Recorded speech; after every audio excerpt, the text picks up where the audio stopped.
Hello friends, I hope आप सब बहुत खुश होंगे और अपनी लाइफ में आगे बढ़ रहे होंगे। फ्रेंड्स, यूनिवर्स खुद चुनते हैं जिनको उनको स्पिरिचुअल बनाना है। ये यूनिवर्स की मर्ज़ी होती है कि वो किसको स्पिरिचुअल बनाना चाहेंगे और किसको नहीं। तो अगर कोई स्पिरिचुअल है ना, तो वो अपनी मर्ज़ी से नहीं है, वो अपनी मर्ज़ी से नहीं है, उसमें यूनिवर्स की ही मर्ज़ी है, उसमें डिवाइन की ही मर्ज़ी है। जैसे कहते हैं ना कि भगवान का नाम जो है ना, हर कोई नहीं ले सकता, और जो ले सकता है ना, जो ले रहा है, उसमें भी भगवान की ही मर्ज़ी है। वो भगवान की मर्ज़ी से ही भगवान का नाम ले रहा है। तो ये हमें समझना है। देखिए, स्पिरिचुअलिटी के थ्रू जो है ना, हमारी सोल को प्योरीफाई किया जाता है। अब प्योरीफाई करने का मतलब क्या है? प्योरीफाई करने का मतलब ये है कि जो हमारी आत्मा है ना, उसको जितने भी कार्मिक बैगेज है ना, जितने भी कार्मिक बैगेजेस हैं बहुत सारे पास्ट लाइफ्स के, उनको क्लियर करवाया जाता है एक एक करके।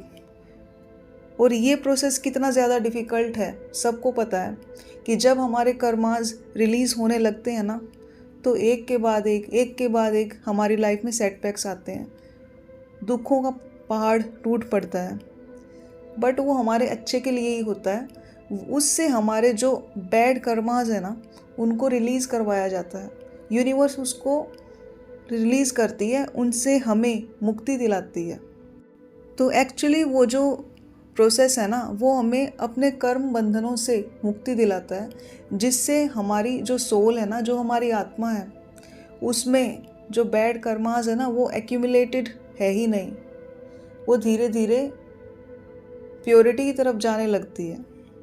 और जब सोल जितनी ज़्यादा प्योर होने लगती है ना, वो डिवाइन के साथ उतनी ही यूनियन में आने लगती है। मतलब डिवाइन से उसकी जो दूरी है ना, घटने लगती है। और हमारी आत्मा जो है वो परमात्मा का ही तो अंश है। तो ये अंश उन्हीं में जाकर मिल जाता है स्पिरिचुअलिटी के थ्रू। अब स्पिरिचुअलिटी में हम आते कैसे हैं, ये हम डिस्कस करते हैं। फर्स्ट पॉइंट, स्पिरिचुअल बनने के प्रोसेस में आपको सबसे पहले यूनिवर्स ट्रिगर्स के थ्रू गुजारते हैं। वो ट्रिगर्स कैसे भी हो सकते हैं, वो आपकी रिलेशनशिप्स में भी हो सकते हैं, वो आपके प्रोफेशनल फ्रंट पर भी हो सकते हैं। सेकंड पॉइंट ये है कि जो हमारी डार्क साइड है ना, पहले उसको रिवील किया जाता है। यानी कि हर किसी की पर्सनैलिटी है ना, अब उसमें सब कुछ अच्छा तो होगा नहीं, कुछ ना कुछ डार्क एट्रीब्यूट्स भी होंगे। वो कुछ भी हो सकते हैं कि जैसे कि आपका ज़रूरत से ज़्यादा किसी से भी अटैच्ड हो जाना, भले ही वो आपके फैमिली मेम्बर्स हो, आप उनसे ज़रूरत से ज़्यादा इमोशनली अटैच्ड होंगे, तो वहाँ पर भी आपको ट्रिगर मिलेगा। ट्रिगर्स अलग अलग टाइप के लोगों के लिए ना अलग अलग तरह के होते हैं। अब जो लोग ज़रूरत से ज़्यादा प्रैक्टिकल हैं, वो अपने सामने किसी को समझते नहीं, तो उनको उस टाइप के ट्रिगर्स दिए जाएंगे कि वो लोग इमोशनल बनने पर मजबूर हो जाएंगे। फिर उनकी सोल उस हिसाब से ग्रो करेगी। तो जिस जिस तरह का हमारा बिलीफ सिस्टम है ना, हमारा ज़िद्दी बिलीफ सिस्टम, उसको पहले हिलाया जाएगा ट्रिगर्स के थ्रू। अब हम तो बचपन से ही जो है इतने सारे ड्रीम्स देखते हैं, इतने सारे डिज़ायर्स पाल कर बैठते हैं, जो कि मतलब आउट ऑफ दिस वर्ल्ड होंगे, है ना। बचपन से ही सिर्फ ये सपना देखना कि मैं बड़ा होकर ये बनूंगा, मतलब मुझे करियर में इतनी अच्छी पोजीशन मिल जाएगी, मुझे लव लाइफ में कोई बहुत अच्छा सा पार्टनर मिल जाएगा जिससे मेरी शादी हो जाएगी।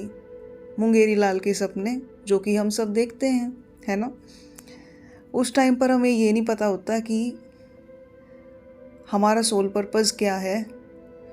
हम बस सपने देखते हैं, दिन में भी हम सपने देखते हैं। तो ये मुंगेरी लाल के सपने जो है ना, हमें किसी ना किसी तरह अलाइव रखते हैं, भले ही वो सच हो या ना हो। मतलब सपनों की दुनिया में तो हम रहते ही हैं और रियलिटी से बहुत ज़्यादा दूर रहते हैं। बस यही वो पॉइंट है जहाँ पर हमें हिलाया जाता है यूनिवर्स के द्वारा। अब ये तो ना यूनिवर्स की ही मर्ज़ी है, ये भगवान की ही मर्ज़ी है कि उनको किसको स्पिरिचुअल बनाना है और किसको नहीं बनाना है। तो इस चीज़ के बारे में तो हम कुछ कह ही नहीं सकते, क्योंकि ये हमारी मर्ज़ी नहीं है। एक्चुअली जो भी कुछ होता है भगवान की ही मर्ज़ी है। भगवान ही कुछ सोल्स को चुनते हैं जिनको उनकी अवेकनिंग करवानी होती है। हमें नहीं पता कि हम कितनी ओल्ड सोल है हमारे अंदर, वो कितना एक्सपीरियंस गेन करके आई है पास्ट लाइफ से, ये हमें पता ही नहीं होता। हम भी एक नॉर्मल लाइफ ही जी रहे होते हैं जैसे और लोग जी रहे हैं, जैसे दुनिया के 99.999% लोग जी रहे हैं। तो ये टोटली भगवान की विल है कि उनको किसको स्पिरिचुअल बनाना है और किसको नहीं बनाना। तो इस प्रोसेस में क्या होता है ना कि जब हम स्पिरिचुअल बनने के प्रोसेस में आते हैं ना, तो सबसे पहले हमें ट्रिगर्स दिए जाते हैं। ट्रिगर्स के थ्रू हमें ये बताया जाता है कि हाँ बेटा, ये है रियलिटी। तो फ्रेंड्स, स्पिरिचुअल बनने के इस प्रोसेस के बाद हमारी जो सोल है ना, वो प्योरीफाई होगी, कार्मिक बैगेजेस से रहित होगी। जो ट्रिगर्स हम टाइम टू टाइम फेस करते हैं ना, उन ट्रिगर्स के थ्रू हमारी सोल एक्सपीरियंस करती है और ये सीखती है कि हमें कहाँ पर कैसे रिएक्ट करना चाहिए, ताकि बार बार वही कर्मास क्रिएट ना हो और हम उस कार्मिक लूप में ना फंसें। और हमारी डार्क साइड हमको जो रिवील करवाई जाती है ना, हम उसको ओवरकम करेंगे और खुद को अपना बेस्ट वर्जन बनाने की तरफ हम लेकर जाएंगे, जिससे कि जैसे हम पहले थे ना, जो हमारा ओल्ड बिलीफ सिस्टम था, अब बिल्कुल ब्रांड न्यू अवतार हमारा बनकर तैयार हो जाएगा, जिसका हमें खुद भी यकीन नहीं होता कि यार मेरे अंदर इतना चेंज आ गया। हमारे फैमिली मेम्बर्स, आसपास के लोग और मतलब ये दुनिया हमें देखकर हैरान रह जाती है। इतना ज़बरदस्त ट्रांसफॉर्मेशन हमारे अंदर स्पिरिचुअलिटी के थ्रू आती है। जैसे एक बटरफ्लाई जब कैटरपिलर से बटरफ्लाई बनने के प्रोसेस में उसको कोकून से बाहर आना पड़ता है ना, तो उसके पंखों को कितनी मेहनत करनी पड़ती है। ठीक इसी तरह हमारे सोल को भी इतने सारे लेसन्स दिए जाते हैं एक के बाद एक, जिससे कि उसको निखारा जाता है। और ये सब यूनिवर्स के डिवाइन के प्लान के अनुसार ही हमारे साथ घटित होता है। तो ये जर्नी एक बहुत ही डिफ़िकल्ट जर्नी है, बट इससे हमें बहुत सारी सीख भी मिलती है और हम भगवान के और भी करीब जाने लगते हैं, जो कि एक अल्टीमेट हैप्पीनेस की तरफ हमें लेकर जाता है। तो ये कुछ पॉइंट्स से जो मैंने आपसे इस वीडियो में डिस्कस करे। आई होप आपको ये वीडियो पसंद आई है फ्रेंड्स।